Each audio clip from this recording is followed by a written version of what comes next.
Hey, Yay. hey, Did it. hey, almost went professional today. Yay. Hooray. Almost, not bad. Not bad that time. Yeah. All right. Well, good evening, everybody, and welcome back to our Sunday night offering of astronomy outreach and edutainment, the Sunday night astronomy show. I'm sure it'll get messed up down the road here, so I'm not worried. Anyway, my name is Chris Kerwin. I'm the creator of the social media channels known as Astronomy by the Bay. I'm also an amateur astronomer and a member of the Royal Astronomical Society of Canada. There we go. I'd like to welcome back my two regular co-hosts this evening, Mr. Paul Owen from the Moon Shadow Observatory in beautiful Hampton. Paul, good evening. Hello. Hey. And Mr. Mike Powell from the PFO Observatory in beautiful St. John. Mike, hey, Evening. evening. Okay, and we'd like to welcome all of you tonight from YouTube and Facebook land that have come to join us. We appreciate your support and all of you who are joining us through the local Rogers TV network as well. Thank you for your support. Okay, so then on tonight's episode of the Sunday Night Astronomy Show. Now, over the last 66 years, 15,946 objects have been launched into space. Now, two of those have visited Mercury, 46 have visited Venus, or flown by Venus, one of the two, and over 100 have been to Mars. Indeed, Mars is the only planet entirely inhabited by robots. But robots can only reveal so much. It takes a human being to really appreciate space exploration. As of the launch yesterday of SpaceX Crew 9, there have been 391 human spaceflight launches. Now, how did we get here and what's next? That will be the topic of tonight's discussion. And we were just talking before the show that this will probably end up being part one because we're going to kind of do the then, and then we haven't really got to the now yet. And there's a whole lot of now stuff happening, and there's robotic spacecraft, there's space tourism, there's a lot of other stuff, down the pipe. So this may be a multiple part program. Anyway, we're going to get to tonight's segment anyway. And Bud is back with another celestial target of the week to enjoy. Yes, awesome, great. Paul will be delivering another interesting Rosanna's Fun Facts episode for us. Mike is also going to deliver us a review on a time lapse. Oh yeah, yeah. Oh yeah, right. The time lapse. Kurt says, "Congratulations on starting on time." Thanks, Kurt. We're also going to discuss a few coming celestial events over the next week to mark on the calendar, and we'll have your wonderful photo submissions as well to share. So let's get started, guys, with episode 230, I guess it is, and the discussion around past and present manned space missions, or human space missions, as Mike said. I should be saying, not manned. Manned and womaned, I guess. All right. So I guess kind of brings me up first, doesn't it? Does it? Yes. Very I cool. guess, yeah. So let me get my folder open here. And of course, one of the things that we wanted to talk about first is some of the earlier missions that we had experienced. And I'm going to share my screen here in a second. Bring it over here. I think I can do it from here. Yes, so screen 4. So we can start. I'm just going to a few of NASA's sites here. You guys see that okay? Yep. Yep. So Project Mercury was really the first real drive. I mean, after John F. Kennedy made his push to land on the moon by the end of the decade, it was a pretty interesting pitch to get to the moon, and they had to take Project Mercury and start that process out. So for us, for the U.S. anyway, there were the Mercury 7, which are these 7 gentlemen here. We have Scott Carpenter, Gordo Cooper, John Glenn, of course, Virgil Gus Grissom, and then we're into Wally Schirra and Alan Shepard and Deke Slayton. Now, out of all of those, Deke Slayton was the only one that didn't get an opportunity to fly. He had something that they called heart fibrillation. So Deke was not able to fly, but Deke became the crew member's manager, I guess, or mentor through all the different crews. But they had several projects that they had to try to accomplish, really. And before they could ever put a man on the moon, there were many things that had to be done first. First of all, they had to get a man into orbit. And yeah, they did Alan Shepard's little launch into orbit. He spent 15 minutes and 23 seconds, I think it was, in orbit, but they had to learn how to stay in orbit. How do we stay in orbit? How do we orbit the Earth a number of times. So that had to be the first step. Secondly was a step outside the space capsule, so an EVA. So could they build a spacesuit that could support an astronaut stepping outside the spacecraft? Because when they go to the moon, they're not just going to stay inside the capsule; they're actually going to get out and walk around a little bit. So they had to come up with specs and procedures to design the spacesuit. And then it was another thing called a docking mission, where they had to dock two different spacecraft in space. And one of the guys described it saying, um, Mr. Kraft there, who was NASA's administrator, suggested, "Hey, come over to my house on the weekend. I'll take a tennis ball, or you take a tennis ball, throw it over my roof. I'm going to try to hit it with a rock." And he said, "That's basically what we have to do." He said, two spacecraft flying in space, traveling at 5 miles a second, two of them have to join up together. And they practiced that a lot with actually with Gemini more so, the Gemini missions, when they used the spacecraft called the Agena, and they learned how to dock two spacecraft together because they were taking the command module and the lunar module off to the moon, of course. So how do you join two spacecraft together in space? And these are some of the major missions that they had to try to tackle when the Mercury 7 were started out. So they were using a Redstone rocket, which was basically a German rocket. And there were many missions along that line. The Liberty Bell 7, which is the one that Virgil Gus Grissom flew on, and then we had Alan Shepard's launch that he spent 15 minutes in orbit, all the way down through. And look at the size of the spacecraft here. I mean, you really don't have any room at all, except for your body to be squeezed in there. Sigma 7 manned a mission in orbit for 9 hours. Wally Schirra was the astronaut who flew in that mission. If we go down, and if you're out looking for more information on the Mercury spacecraft, you can look for a program called The Right Stuff. And that dealt with the astronauts becoming astronauts and what they had to do with on the Mercury 7 missions. If we go down through the actual astronauts themselves, Wally Schirra was the only astronaut to fly on Mercury, Gemini, and Apollo. Deke Slayton was one of the original 7, but did not fly. John Glenn, go back here to the astronauts themselves. John Glenn blasted into space on Mercury Friendship 7, became the first American to orbit the Earth. Scott Carpenter, he flew only once in space and then shifted his attention back to underwater activities. Not sure why that happened. Alan Shepard, of course, was the first American in orbit in 1961 and the 5th man to walk on the moon. He was actually taken off the rotation and then put back on the rotation again. And he was the first person to play golf on the moon as well. Gus Grissom, of course, with Gus, he was a Mercury astronaut. He flew twice in space and was selected to fly the first Apollo mission. But of course, unfortunately, he was killed on the launch pad during the test of Apollo 1. Then there was Gordon Cooper, who flew twice in space during the Mercury and Gemini flights. And his last flight, Gemini 5, saw a record of 190 hours in space.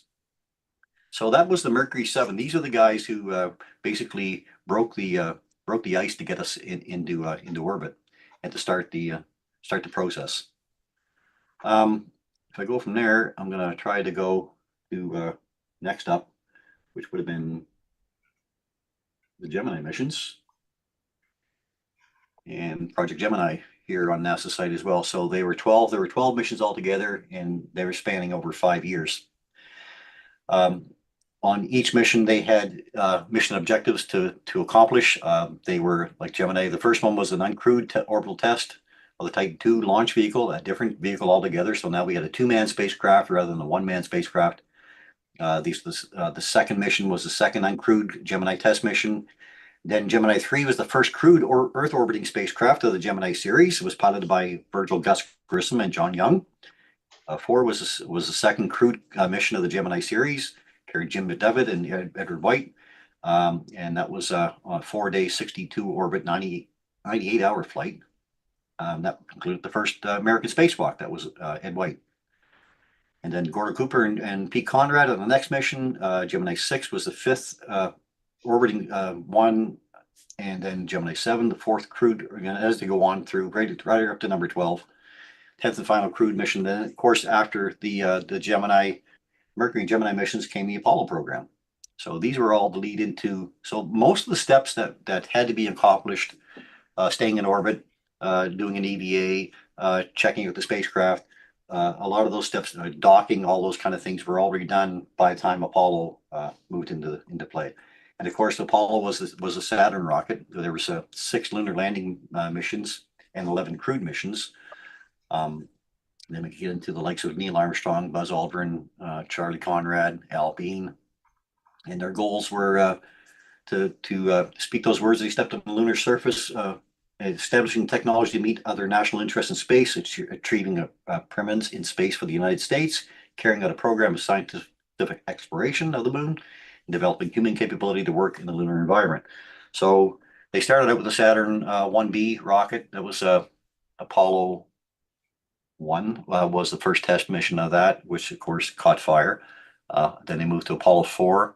And then Apollo 7 was the one that actually became the Saturn V rocket, the one that we're familiar with, that looked at the path to the moon. So Apollo 7 was really the first launch of that rocket. Apollo 8, of course, that they went around the moon in 1968, but they didn't land. That was they went around the moon basically because the lunar module was not ready to be taken to the moon. So they went around the moon. They weren't actually ready to test it, so they took it to the moon, went around the moon, and came back, and that was in 1968 at Christmas time. Christmas Eve, they spent in orbit of the moon. Apollo 9 was the first test of the lunar module in Earth orbit. That was another project happening all by itself. The lunar module, of course, both these spacecraft had to be invented. All the materials and all the equipment had to be designed and invented. Apollo 10 went all the way to the moon but did not land. Apollo 11 was the first landing on the moon, of course, on July 20th, 1969 with Neil and Buzz. Apollo 12, second crewed lunar landing, pinpoint precision to collect instruments from an earlier probe that was launched. 13, a spacecraft, of course, had the explosion, and they didn't actually get to land on the moon, but Mission Control worked to bring them home safely, and they had said that was probably one of their most successful missions. Their place that they were going to land was the Palomar Highlands, but that mission was accomplished by the crew of Apollo 14. 15 was the first J mission to stay longer on the lunar surface than ever, and it actually took along the first lunar rover, so we took 3 vehicles to the moon. Apollo 16 entered more geology, and then of course 17 was the last mission. That took place in 1972. So between 1969 and 1972, 12 men walked on the moon's surface. All of them were Americans. And that's where we got to from that point. And then from there, I guess, Paul, we can carry on to, Paul's going to carry on about the space shuttle itself. Well, actually, I'm going to let Mike go, if you don't mind, Mike, because it'd be a little bit more in line with the time frame that you're in now. Oh yeah, I suppose. If you wanted to look at a program that gives great information on all this, it's a drama series, but it really does pique your interest. Is look for a program called From the Earth to the Moon, and it starts with the Mercury spacecraft, goes all the way through Apollo, and right to the end of the Apollo missions. So take a look online for that one. So getting to the moon took a lot of work.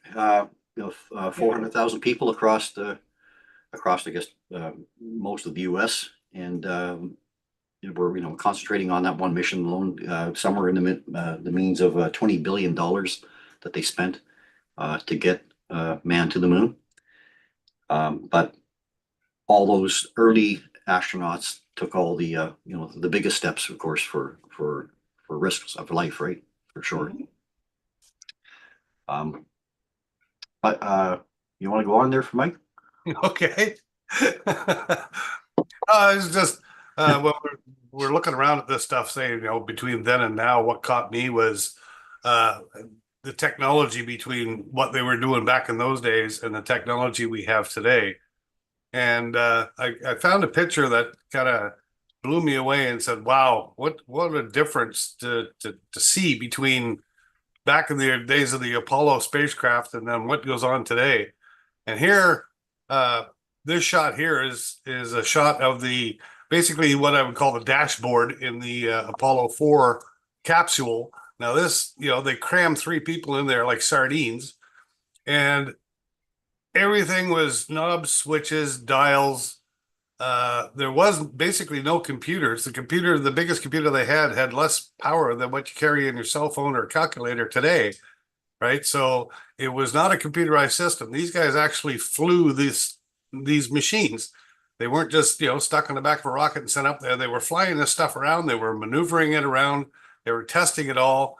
In fact, I believe there was one of the Apollo launches was hit by lightning, and it knocked out basically power to the capsule. And they had these dashboards so well memorized that I think it was Pete Conrad reached up behind his head where he couldn't see, flipped a breaker, and brought everything back. Wow. Well, that's how well they studied and knew this stuff. And every one of those switches had a use and a meaning, and it did something, and they knew what they all were. If it wasn't for like switches and breakers, they never would have got off the moon, because what's his name? Buzz Aldrin, as they were suiting up, broke a breaker switch. And in order to fix it, he took his pen and shoved it in and flipped the breaker, or they would not have been able to get off the moon. The ascent engine. Yeah. Yeah. Every switch, every dial, everything that was on there, and it was basically manual. Then you move to the space shuttle. Yes, it's much more computerized, but they still flew this thing. There were still dials and knobs and buttons to push, and there's a joystick to fly this thing like an aircraft, and they actually flew it. Much more computerized, no doubt, but it was still, very technical for these guys to get in there and have to fly this thing down. And then you move to today's world with this new Crew Dragon, and there's not a button in sight.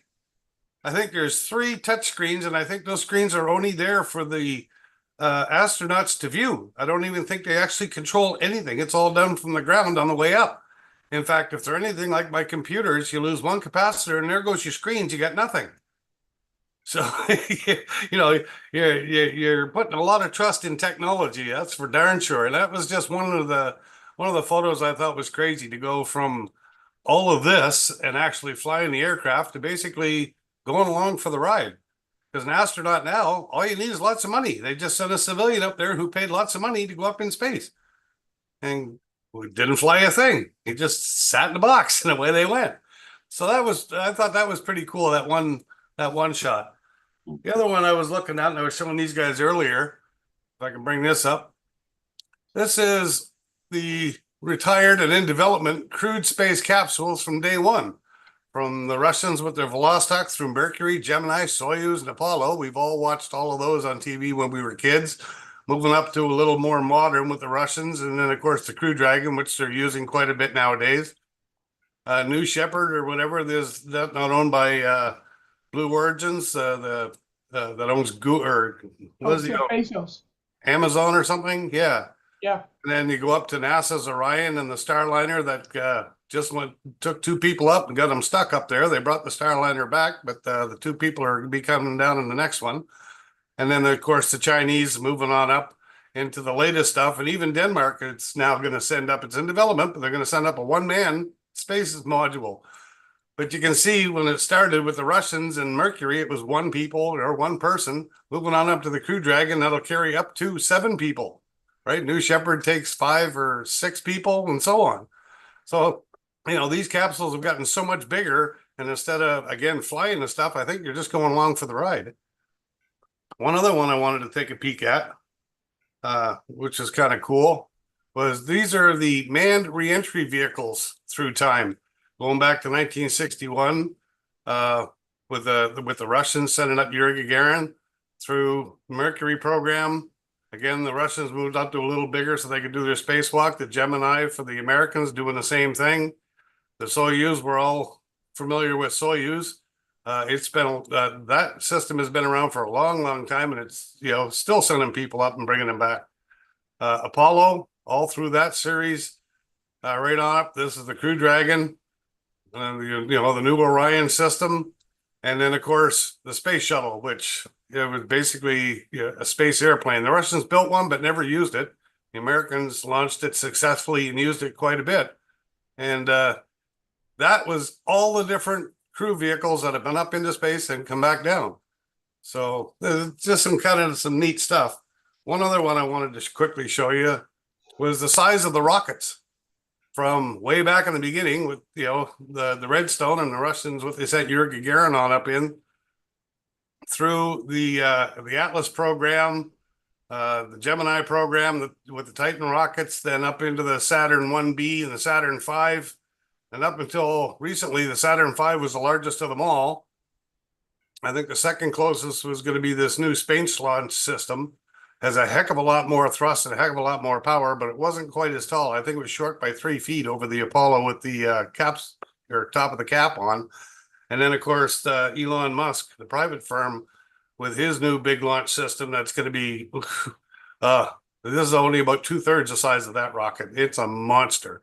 So some of the toys that they're going to be sending up in the future, and the size of them is just incredibly huge compared to what they went up in the Redstone rocket, which was virtually a V2 rocket from Germany, and they strapped a guy in a garbage can and sent him up there to, you know, going up through the space shuttle systems and all of that, and then up into, of course, what they're sending up today.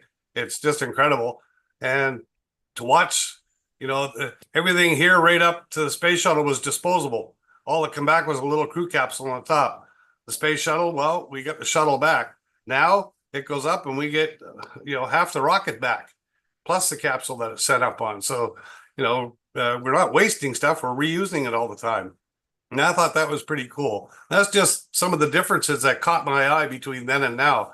You know, little rockets to big rockets, 1-man capsules to 8-man capsules. And then, of course, buttons and switches and flying these things down to, I don't even know if it's a touch screen. I think they can touch it to change the view, but I don't think they actually control anything. I think it's there for their pleasure to watch as opposed to anything else. Before you move on there, I was going to show you one quick pic if I could. Yeah. Here's so here's the Mercury capsule. Yeah, garbage can. It's all sitting in that, going around the Earth at 17,500 miles per hour, and then coming back down through, you know, into our atmosphere. And then this is the Gemini spacecraft that had 2 men in it. The interesting parts about those, if you watch or go through the history part, originally they were designed not for the astronaut to have any control. They never even had a window. It was the astronauts that said, no, we want a window so we can see, and we want to be able to control this thing because we're going to fly it. Right. Which was quite impressive when you think about it. They said, we're not monkeys, we're people, and we want to be able to control this thing. And that's a little bit misleading because there was a piece attached to the back end of this, but I mean that's the piece that they were sitting in. And if you want to compare the Mercury against the current day Crew Dragon, there you are. Even still, look at the outfits. Yeah. These fully blown like spacesuits from the 60s to it looks like they're wearing a gym suit now. We have come a long way. There's no a long way. Okay, so I mean that's where we were, and Paul's going to take us into the next part of where we were, I guess. Yeah, well, some of the history for sure. But before I take you there, it's just interesting watching the two different things that you guys brought up.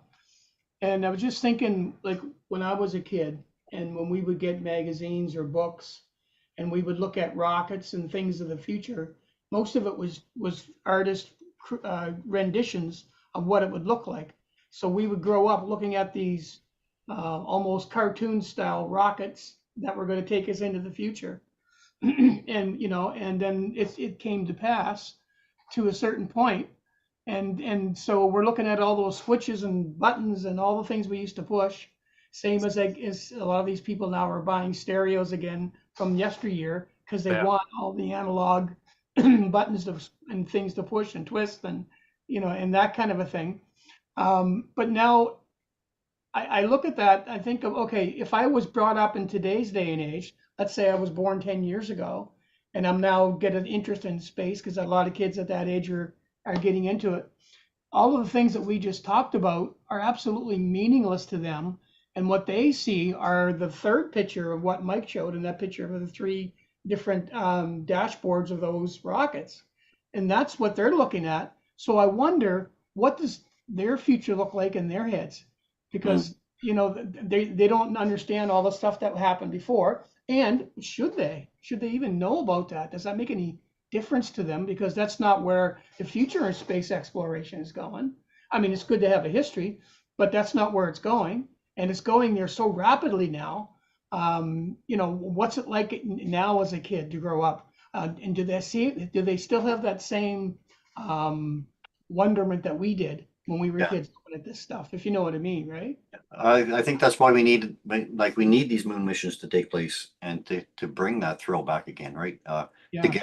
get more kids interested. So I hear a lot like you know, you get the conspiracy theories, do we really land on the moon and all that, you know. And I mean, you go to the LRO, the Lunar Reconnaissance Orbiter site from NASA, and look at the actual footprints and see the pieces of material that we left behind of all 6 landing sites, right?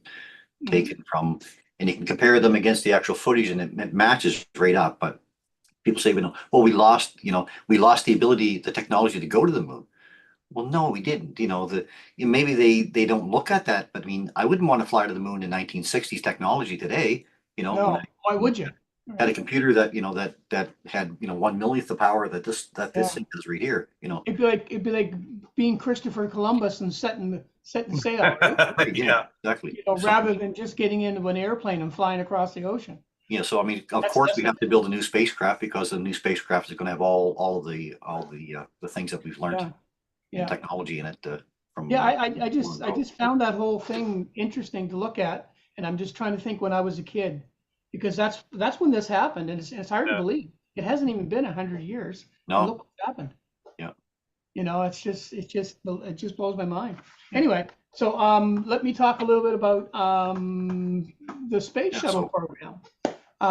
And I think a lot of us were around for the space shuttle program. A lot more of the people that we deem as young people now were around for that particular program.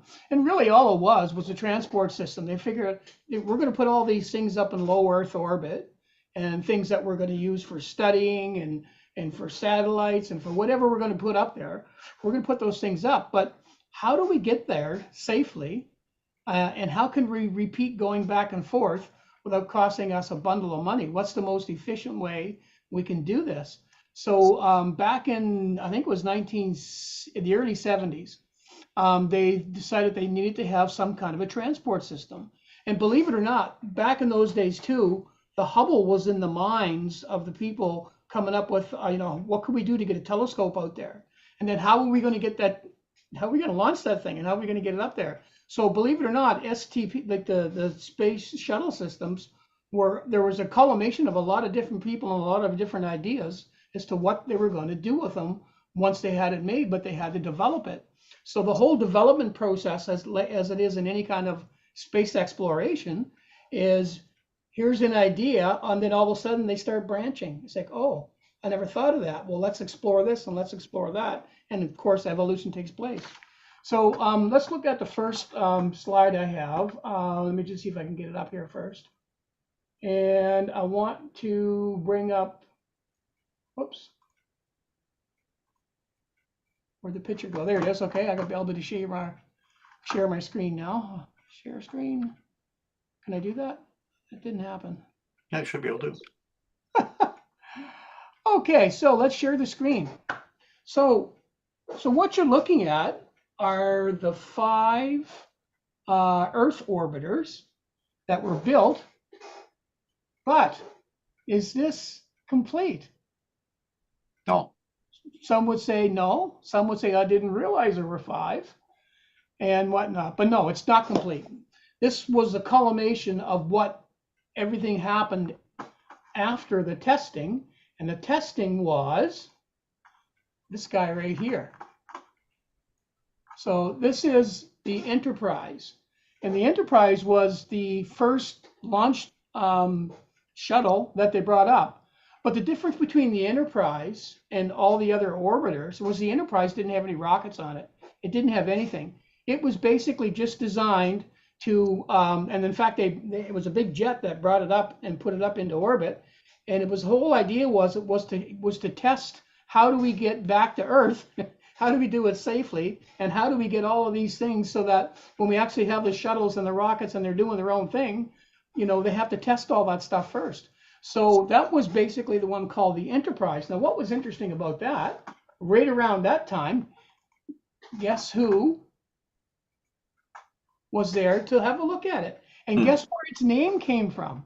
Where did the Enterprise name came from? Well, they actually used the SS Enterprise from Star Trek.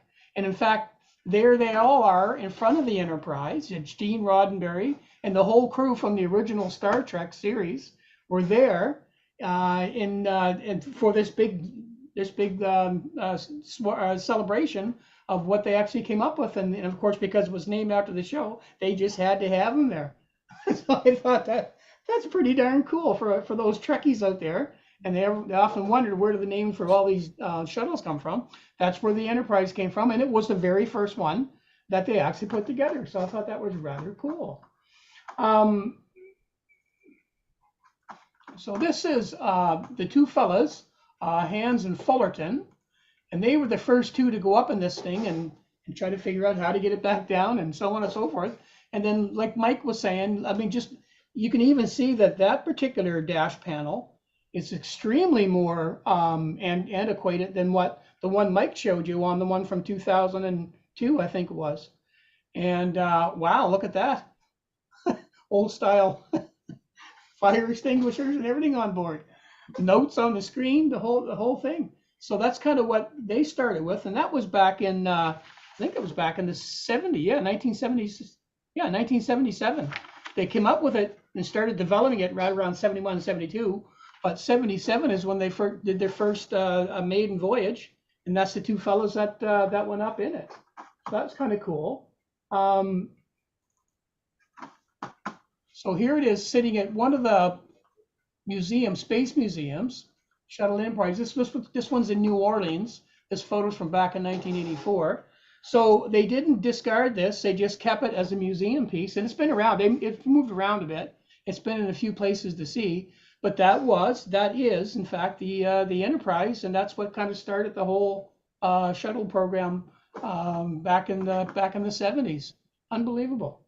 So let's get back to the shuttles themselves. So then, after they did the shuttle, the Enterprise, then they come up with the rockets, and this is the actual progression of the space shuttle missions. The first one they designed and built was the Columbia, and the Columbia, believe it or not, did 28 missions. And of course, on its 28th, as it was coming back down, that's the one that the tiles let go when it was coming into Earth, and it disintegrated. And it just kind of blew up. So its first flight was in 1981, and it was 2003, in January 2003, when it took its last flight. The next one is the Challenger, and of course we all know what happened with that one. And the Challenger actually only did 10 flights, and it was the 10th mission that it was on. Of course, it didn't even get out of orbit. It just blew up, unfortunately. But I want to show you something. When they made each one of them, they have a crest for each of these flights. So this was the crest for that particular flight. And if you look at this is really quite interesting, because they have, of course, the names of all the people that were on the flight. They always do that with these crests. But you'll also notice there's this gray flash right here. And I think Mike and Chris probably know what that is or what it's for. Because part of this particular mission for this thing was to go up and photograph Halley's Comet. So it was 1986 when the comet was out there, and this was actually part of that mission, was to go up there and photograph that. And you'll notice that down here where it says McAuliffe, she was the teacher, and they also put an apple on that logo because the teacher always gets the apple, right? So when you look at these emblems, and you can go onto Wikipedia and you can look at every one of the flights that they did or missions, there was 135 of them. And each one of those crests signify something specific about that mission. So I found that really interesting. And when I was down at NASA, or not at NASA, at Kennedy Space Center, and we went through that shuttle display, and they had these all over the walls, and then it was really interesting to look at them. So that was kind of cool on that one. So the Challenger, of course, didn't make it, unfortunately, and did 10 flights. The next one, of course, was Discovery. And Discovery was the first one that actually launched from the Kennedy Space Center at Pad 39B, where they shoot all the Saturn rockets and stuff from. And that was the first one to go there. So Discovery launched its maiden flight in 1984, and it had 34 missions. And its last one was in February 24th of 2011. And like I say, and that's kind of sort of its claim to fame. Next one over there was Atlantis, and Atlantis was its first flight was in 1985, and Atlantis actually did 33 missions, so it was a really busy shuttle. And July 8, 2011, it was actually Atlantis was the final, was used, even though they had built another shuttle after it. Atlantis was the final flight that went up when Bush decided he was going to ixnay the shuttle program. They felt it was too expensive to develop something that was safer. And that all came right back to when the Columbia space shuttle disintegrated when it came in back into Earth. So yeah, but they had a lot of missions that were on that. Now Columbia also was the one that got the Hubble telescope into space.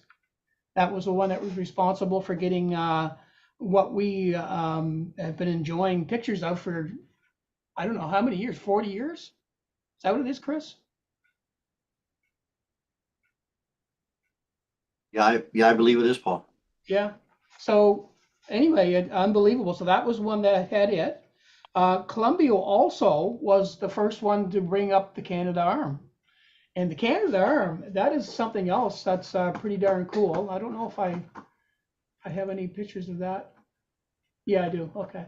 So so what the Canadarm is, and is still used today, see if I can bring that up. There we go. It's basically it was designed around the human arm, and with all the pivot points that we've got, like with our wrist and our hand, our elbows, our shoulders. That's kind of where it got its nickname. But how it came to be, this is really interesting about the Canadarm, and I want to bring this up because, of course, we're Canadian. By the way, Chris Hadfield was the first Canadian to operate the Canadarm. Ironic, a Canadian operated the Canadarm first.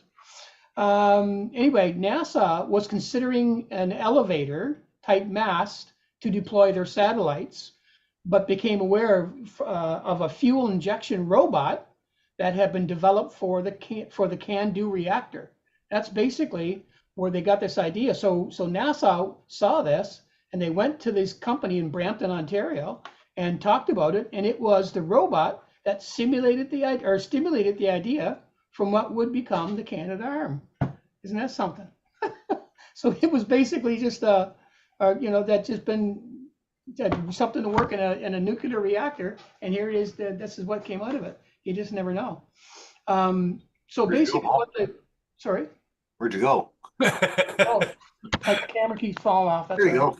The camera keeps falling off. I keep falling off. Going in orbit. Yeah, I'm in orbit. So by the way, there were 5 Canadarms that were made, and let me just see if I can show another photo of one. And this is really interesting. So the Canadarm, of course, is being used today on the ISS. So basically, this is just a really quick little flow chart. So they launch a rocket. Excuse me. They launch a cargo ship, or launches from Earth. In orbit, the cargo ship reaches Earth's orbit, and the approach then, so the cargo ship approaches the ISS, and the ISS crew begins monitoring when the ship is about 1 kilometer away, and then the cargo ship synchronizes its movements with those of the space station, and then this is where the arm comes in. It gets into the catching. So the ISS crew uses the Canadarm to catch the cargo ship. And then for berthing, the flight controllers use the Canadarm to maneuver the cargo ship to its berthing port. The crew unloads materials, and then for the return, once the mission is complete, the flight controllers use the Canadarm to basically take the ship from the ISS and release it. So it's really interesting they have that. And there was one point that they actually had two of those arms up, and what do they call it? The handshake, because they actually had the two arms working together, and it was a kind of a cool thing to see. So that covers that page, and I just have a couple small things here. Oh yes, so the Space Shuttle program, just go back to it for a minute. Let me just get rid of this. There we go. So the Space Shuttle program was born in 1977 with the development of Enterprise, and was retired with the last flight, May 2011, on the Shuttle Endeavour. President Bush was the one who made that call. They were designed really to create an efficient, reusable method of carrying astronauts to and from a permanently maneuvered, permanently manned space station, because they were basically it was the reason they had these was so they could actually build a space station. So these were actually designed to reach orbits between 185 kilometers to 643 kilometers, or 115 miles to 480 miles up in sky. And the space shuttles were sent into orbit with two solid rocket boosters, and that's how they got them in the air. The first one that didn't have rockets, of course, didn't use boosters because for obvious reasons. Let me just see if I can find that one picture if I have it. Do I have it? Yeah, it's right there. So this is kind of it. So there's the space shuttle itself and the main engines on the back. So the five orbiters that were actually used for missions and had their own rockets basically were just like this one right here. And what got them into space, of course, Mike showed it earlier, was this big, huge external fuel tank, and then these two solid rocket boosters, which push them up and get them up in space. Back in those days, these things would just be discarded. I'm not sure if they recovered them or not. I can't remember, and I don't think they recovered the tank either. But nowadays, with the technology they have now, the rockets are actually coming back and landing on the Earth, which is really, really amazing. Anyway, that's kind of just a brief, just basically touching the surface of what the shuttle system was all about and what it did, and with all its missions and everything that it went through. And it got squashed like a lot of other things do. So there's political reasons why a lot of these things don't go, further than they really should have. But I think, nowadays, because we are going private, it's not as much government funded as it was in those days. So Elon Musk and the people with the money are actually making these things cheaper. And now NASA is basically contracting out to people who can work with them to get the job done they need to get done. So anyway, that was my little snippet into the history of where then and now. And I mean, you're right. I mean, NASA had to pay for that majority of that cost, right? So, Yeah. Now it's back to these private companies who are funding the cost of travel, and NASA's trying to keep on the science part of it, right?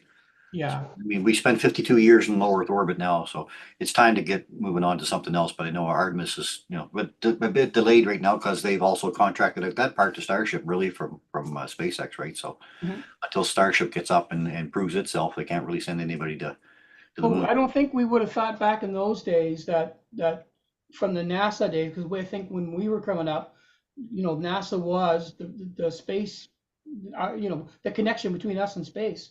Yeah. And now it's a whole industry. It's like before the truckers started having their own rigs and stuff. That's kind of where it's at. And everybody's going out and buying their own rigs. In this case, it's those guys building their own rockets and having the wherewithal to supply the needs of the NASA's, but at the same time having their own interest, like the space travel and all this other stuff that's going on. Space tourism and stuff like that that's coming up. So, it's just exploding.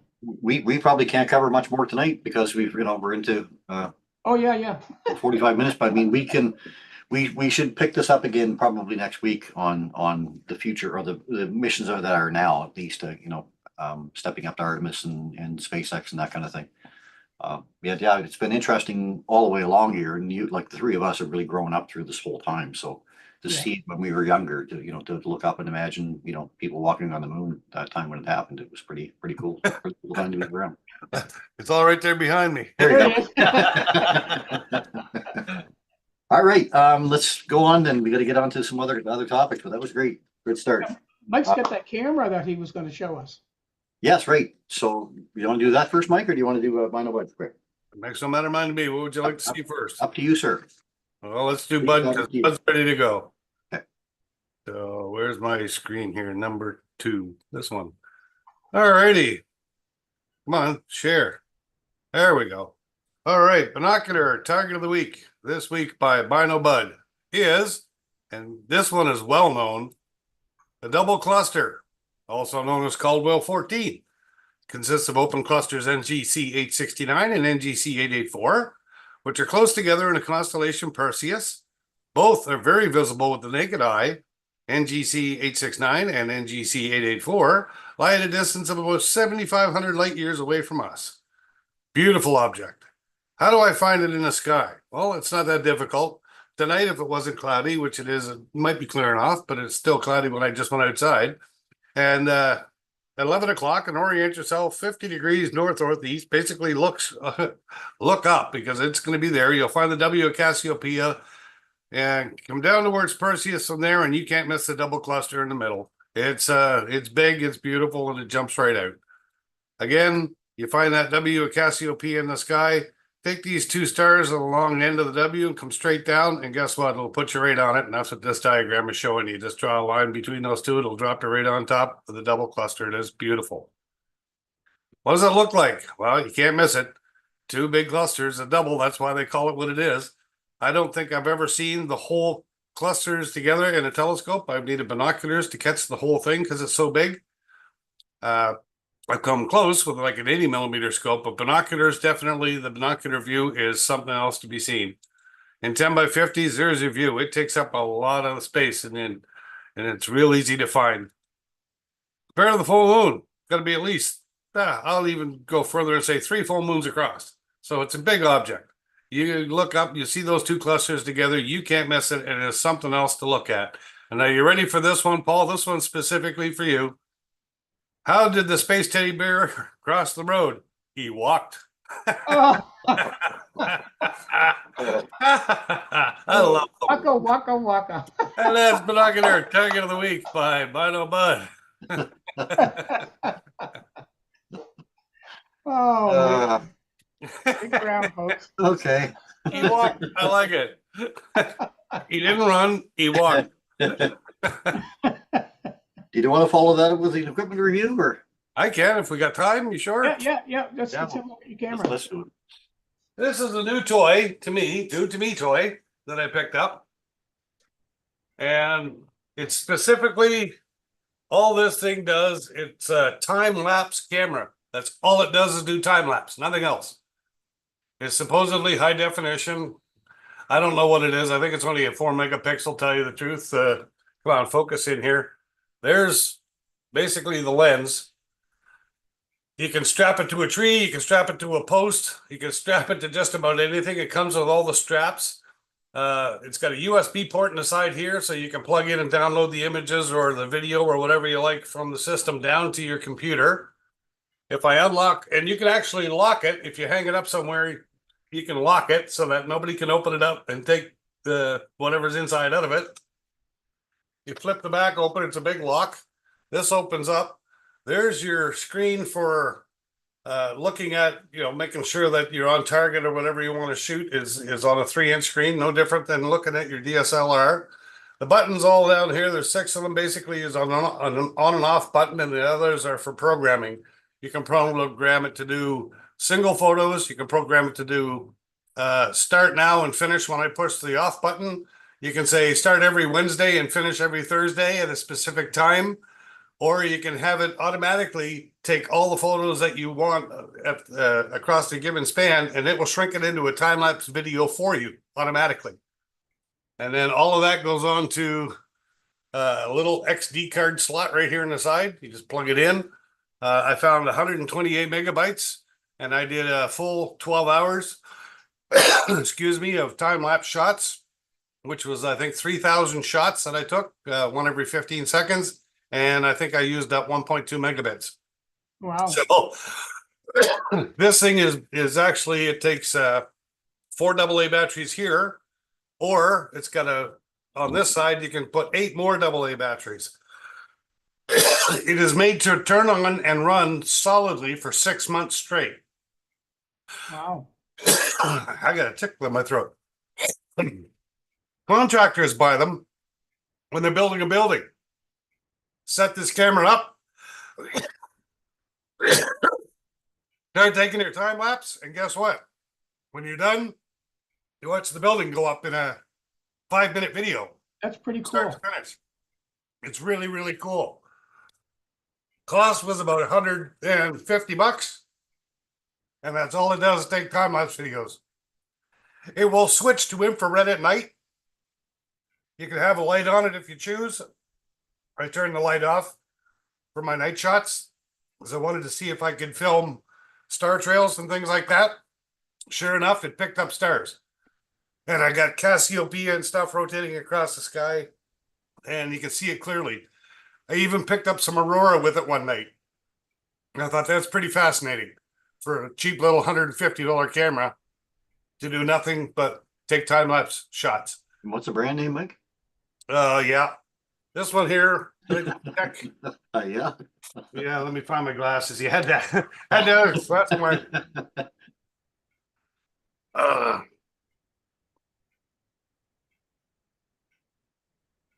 Technax.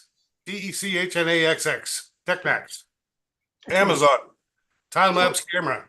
Can you change the view, or is it just one view? No, one view, that's it. And you don't have to focus it? No, 110-degree field of view though.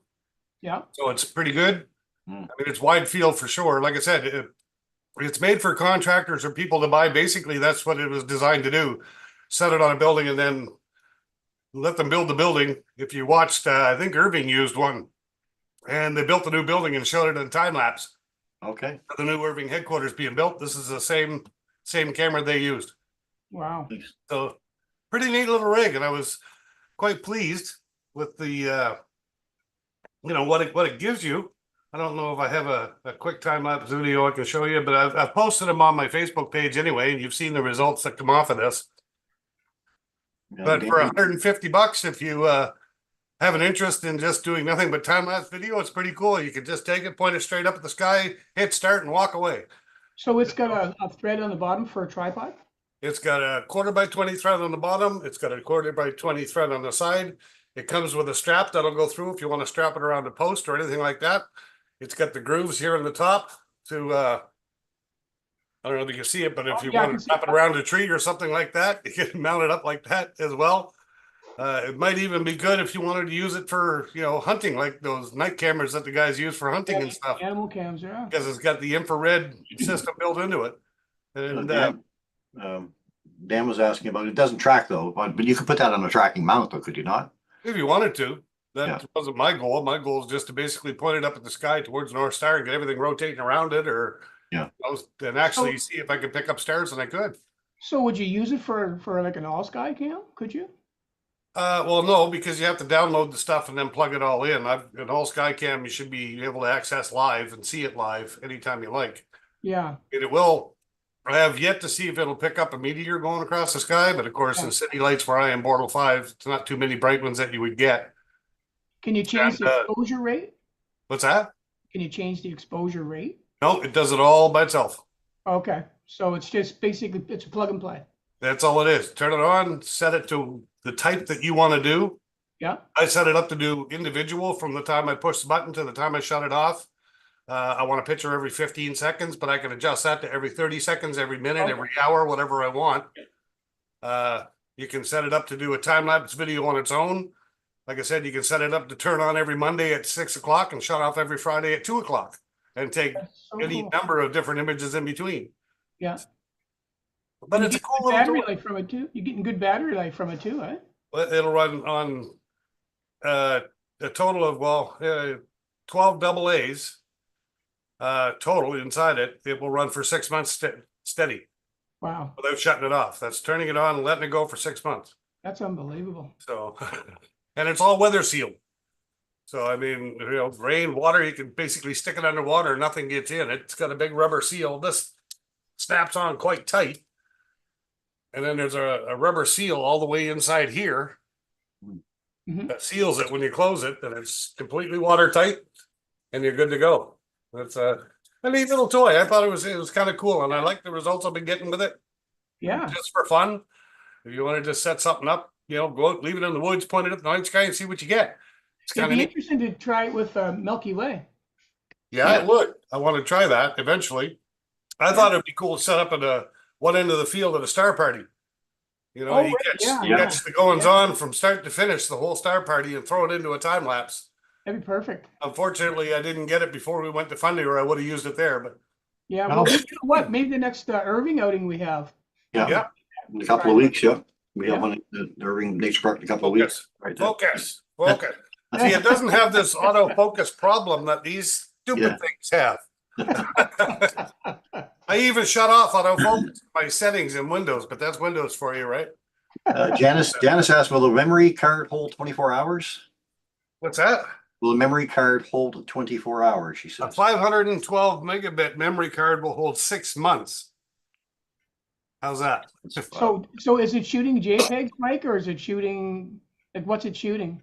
It's whatever you set it at. If you want it to take a picture every 2 seconds, every second, every No, 50. I don't mean this the time, but I mean like the format, Quality. like a JPEG or a RAW or whatever. Like It'll do raw JPEG, and then I think it's MP4 video that it'll condense if you want it to automatically do the video. Okay, Cool. Thanks, Mike. that's very, very cool. And question, can you capture the Milky Way crossing the sky? There you go. So yeah, I guess you could. Dan asked, yeah. I've Yeah. yet to try it. I've got stars, so if I can get stars, if I get in dark skies, I'm sure it would pick it up. Yes. Yeah. Yeah, I'd just be interested to see how much of it you could get, like the actual full. I know you said it was 180 degrees. 110, yeah. Well, it's 110 degree field of view. You're going to get a fair swath of it. You Yeah, I was point it gonna up a little bit. Yeah. Yeah. Oh, that's awesome. Like it. Let's try the next star party for sure. Yeah. All right. Thanks, Mike. Appreciate that. Who was it? Robert was saying it's $229 right now on Amazon. So There you go. all right, Paul. Going to lead into you now with Rosanna's fun fact, please. Well, like anything else, the prices go up on everything, right? There you go. Oh yeah. I But call you it mentioned it, photoinflation. you mentioned it here, so now it's got to go up. Yeah. Yep. All right. So what are we doing now? We're going to Rosanna's fun fact. Oh, okay. All right. Well, let me get that correctly set. All right, and I'm just going to share my screen and see if we can't make this. See if you can't hear it this week.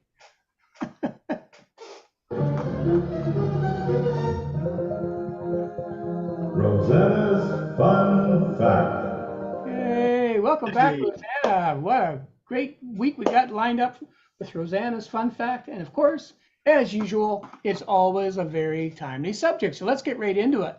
So Rosanna writes, one thing about space and stargazing enthusiasts is, generally speaking, we are quite a patient and optimistic group. True enough, I must say. Let me just get the picture up. There we go. We're expecting clear skies tonight. That is, unless the kid comes along and shakes it up again with the snowman. So we wait for sunset. We wait for clouds to move. We hope for clear skies. We spend day after day waiting for Mercury to be visible, or at least I do. Never mind trying to catch the latest comet. And amazingly, some space enthusiasts wait 20 years or more for the dream to come true. Now, this is one such story. So 1 year ago, on September 24th, 2023, a small streak of light represented the end of a NASA-led interplanetary mission suffused with the peril. The streak of light was Sirius Rex entering the Earth's atmosphere after 7 years of traveling in space. Now, this shot from a simulated video is from the Vatican, who were closely following NASA's coverage. Truly, many eyes were focused on this epic moment, but just as many more didn't know or realize this momentous occasion was even occurring. But let's backtrack to the beginning of this journey. One crisp February day, in 2004, representatives from the Lockheed Martin approached Michael Drake, the director of the Lunar and Planetary Lab in Tucson, Arizona, to ask him rather matter-of-factly if he wanted to steal parts of an asteroid and bring them back to Earth. And it was a resounding yes. Drake then asked one of his assistants, Dante Loretta, to be his deputy. It was an easy decision, Dante said. People wanted to be part of this adventure. Dante's personal journey of how we came to be in Drake's lab is worthy of a short story in itself, but this is just a fun fact. So let's forward to the rendezvous for drinks at the Arizona Inn, where Drake, Loretta, and Steve Price, Lockheed Martin's director, sketched their plans for a mission on a cocktail napkin. Yes, a cocktail napkin. I don't think it looked like this 2018 cocktail napkin sketch winner, but hey, they were all on the same page or the same napkin, regardless. Now, item 1 was build a spacecraft unlikely. Let me just get this. There we go. Item 1 was build a spacecraft unlike any other, and then somehow train it to autonomously collide with an asteroid, gather precious samples, and successfully return to Earth for scientists to study. It would have to complete these tasks without missing a single step on its mission. Perhaps this daunting project outline could be compared to a Ruby Goldberg style mission. So this is the self-operating napkin. Unbelievable. There we go. So here are all known asteroids from 2018. So which asteroid out of the roughly 1.37 million known asteroids in our solar system, what factors would determine the best choice? Well, it had to be relatively easy to get to and also have almost a non-zero chance of impacting Earth in the 22nd century. Bennu fit the criteria, lying along an orbital plane roughly 105 million miles from the sun. Mars' path is approximately 142 million miles. So why do we want to study pieces of asteroids that haven't landed on Earth? One reason is planetary defense. Just ask the dinosaurs, and in some asteroids contain material that existed before the sun's thermonuclear fires were first lit. An asteroid is a time capsule, stated Richard Binzel, who of course is an astronomer. So this is the Bennu. Trust me, you're going to want a piece of this. I think I know someone like that. Who joined the mission in 2004. It was a way of going back in time and asking, what were the original ingredients that made up the Earth and made us? What was the secret recipe? That's a heavy-duty recipe request. Be sure to tune in next week to the snaz for the next piece of the Bennu puzzle. And that is this week's Rosanna's Fun Fact. There you go. Boys, the asteroids are a popular topic these days, especially with the one that is going to be what they're calling the second moon. I had a fellow send me a message the other day. I asked you about it, Chris, actually. And of course, we have an asteroid that's coming relatively close. The distance between the Earth and the sun is about how far it's going to be from us. And his main thing was, do you have a telescope I can look at it through? And no, I don't. You need at least a 30-inch telescope at least to be able to see that thing, and I don't have that kind of money. So Yeah. I would suspect that we'll be seeing pictures from NASA, and we'll be seeing possibly some land-based observatories. Maybe Yeah. get a glimpse of that, but that'd be about it, I think.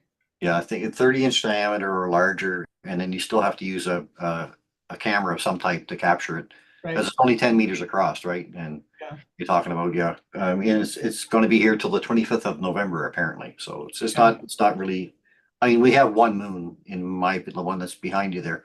That's the moon to me, and probably always will be, because that's the one that's been with us for billions of years, and Well, I think the reason they gave it that name was only because, believe it or not, there is some gravitational pull, they say, from Earth. Yeah. There is some gravitational reference or influence on it. So Yeah. that's the only reason that they even gave it that And second name. this isn't the first time it's happened. It's happened a number of times in the past. Yeah, And we do actually have a couple that are kind Yeah. of satellites, basically. That, yeah. But if you see the media hype stuff about it, don't freak out. and that's It's what not it a is. big It's deal. media hype. Yeah. But I mean, to me, if it makes people look up, great. I don't care. Absolutely. See whatever you want. Yeah. Yeah. Thanks, Paul. And thank you, All right. Rosanna. All right. Let's get quickly to some quick photos because we're going to sign out of here pretty soon. Let me get my photos up and running here. Go with this one. Over to here. I think we're good. You. All right. Let's go that. Share my screen. Should be number 2. There. There you All right, there we go. So we got this one from Mark Pitkin, the Bronte astronomer, who checks in on us every once in a while, and this is a nice halo effect there. Very nice. Awesome, yeah. Thanks for that, Mark. Nice to see those. I mean, the weather's changing when. It almost looks like a big eye, doesn't it? Does, yeah. I mean, ice You can crystals watch. here was causing those, so, but they are interesting. Thank you. All right, and Chris Benoit sent, or got this one here from Chris Benoit. Saturn tonight, he said it's a Celestron 102 GT refractor with a D3200 Nikon body attached, 30 seconds. I extracted 10% best images and Registax edited. Nice. Oh, there you go. That's a nice view of the rings, isn't Almost it? edge on right now, eh? So, Yeah, it won't be long till they're gone. yeah.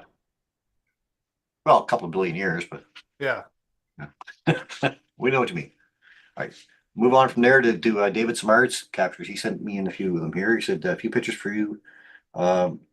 These are all taken with the C star, he said, not processed. Another story, he said. So here's a nice NGC 6992. Yeah. Yeah, you Job on certainly that one. see the ripples in it nicely. Yeah. Yeah. IC 405. Yes, sir. And he's got an M42 here, the Rhine Nebula, of course. Oh, it's too early for that one. I know it is. Yeah. Yeah, that's a wintertime one. We don't want that one Nice yet. shot, though. Yeah, it is M27 dumbbell. There you Yes, go. sir. There you go. And I believe this is M13. I'm not quite sure, but or maybe M5. Very nice. M3, I'm not sure.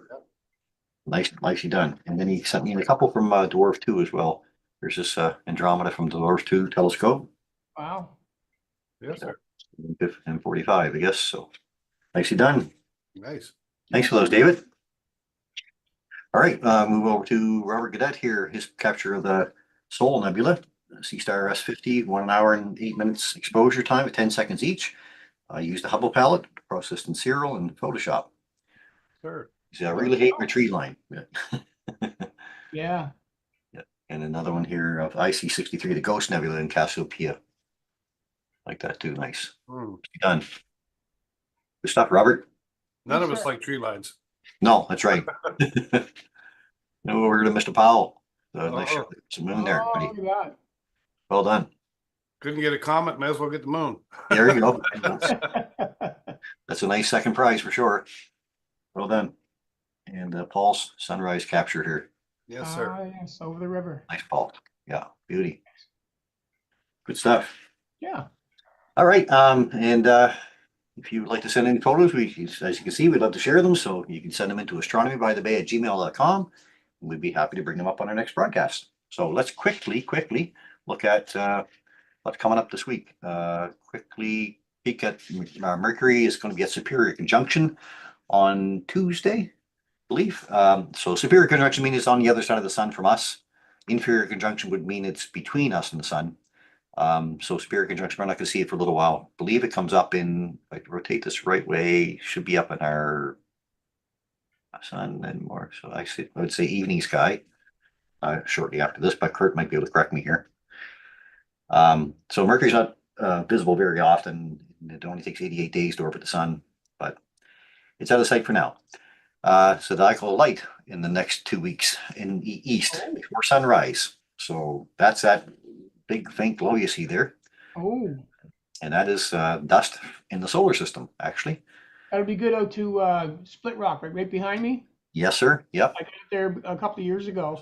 Yep. The east one, it's beautiful. And right now it's new moon too, so you've got a good opportunity to catch it like early morning before sunrise. So over the next 2 weeks, that's that little faint glow here in the sky from the dust in the solar system. Sunlight shining off the dust in the solar system. Pretty neat to see. I believe it's east in the before sunrise in the fall, and it's west after sunset in the spring. That's right. Okay, next thing up, new moon rise Wednesday at 3:49 p.m. New moon, of course, is between when the moon is between us and the sun. Now, not right directly between us and the sun because we'd have a solar eclipse every month, but we do have a solar eclipse to talk about because this one is actually going to be an annular eclipse. And there is an annular eclipse coming up on October the 2nd. Of course, the partial eclipse is this one. Annular eclipse is represented here, and then the total eclipse that we saw back in April. So the annular eclipse means that it doesn't cover the complete disk of the sun. The moon is too far away to cover the complete disk, and that edge that goes around the outside is called the annulus. So that's why it's called an annular eclipse. Now that's going to be viewed just through here. This is the Ring of Fire annular eclipse on October 2nd. Here's the path through Chile. And actually passes over Easter Island, I believe, too. So that would be kind of neat seeing an eclipse while you're standing on Easter Island. Anyway, Chile is going to have the best part of the view, South America down here. So we're not going to get any part of this at all. No. We'll get our turn again coming up in March. So we'll have another partial eclipse coming up in March, which is going to be, we'll be talking about that a lot more later on. Move off to that to Venus and the waxing crescent moon next Saturday evening at 5:45 p.m. looking southwest. Very thin waxing crescent moon with Venus in the picture. Shortly after that, we should see our comet. And here we are talking about the comet. So latest on the comet, really, I've been seeing some pictures out of Utah and places like that across that part of the eastern, actually the eastern United States as well. That the comet is up, but it's very dim against the background sky because it's only appearing right around 6:15 or so. Our sunrise around 7, so we've got that twilight to deal with and all that murky kind of stuff that's down low. So we're not going to get great views right now. You might get an opportunity to see it. I think you're going to have to use a binocular to probably catch it, and you might catch it with a long exposure or long exposure photo. So 10 hours ago, Jason Dane got it from Halifax. Did he? Okay. 10 hours ago. Yeah. Well, he posted it 10 hours ago. He said the comet from Halifax at 6:15 this morning. Yeah. So Do you have a picture of it, Mike? Yeah. give me a Can you second. I'll share it? finish off this and we'll get to that. Yeah, okay, get to I that. want to see it. So here we are on Monday morning. I'm sorry, Tuesday morning. When we've got a very thin crescent moon. It's about 15 degrees down below it on the right of it, I guess. So if you want to try to find it, this is the path of comet 2023 A3. So you can see now that it's just past its closest approach to the sun, and it's going to be kind of zooming up this way past Earth very quickly over the next couple of weeks. So we'll have about a week and a half or so of bright comet, hopefully, maybe brighter than we expect. But we'll have to wait until we now after the 2nd or so, it's gone from our morning sky, and then it's going to be back in this part of the sky. So we'll have to wait until about the 12th until we get to see it up around here when it makes its closest approach to Earth on the 12th. So this is what we should get for review on the 12th of October or the 13th, right around that time, 7:30 p.m. Atlantic time. So as the sun has already set, we get that little bit of twilight sitting there, and it should pop out. Hopefully it's down around a magnitude 2, I believe, right now. 2.3, I think, was the last reported magnitude. And here's our calendar from Lisa's Look Up Astronomy More. Lisa Fanning sends this in to me every month, and this is, of course, our month of October coming up.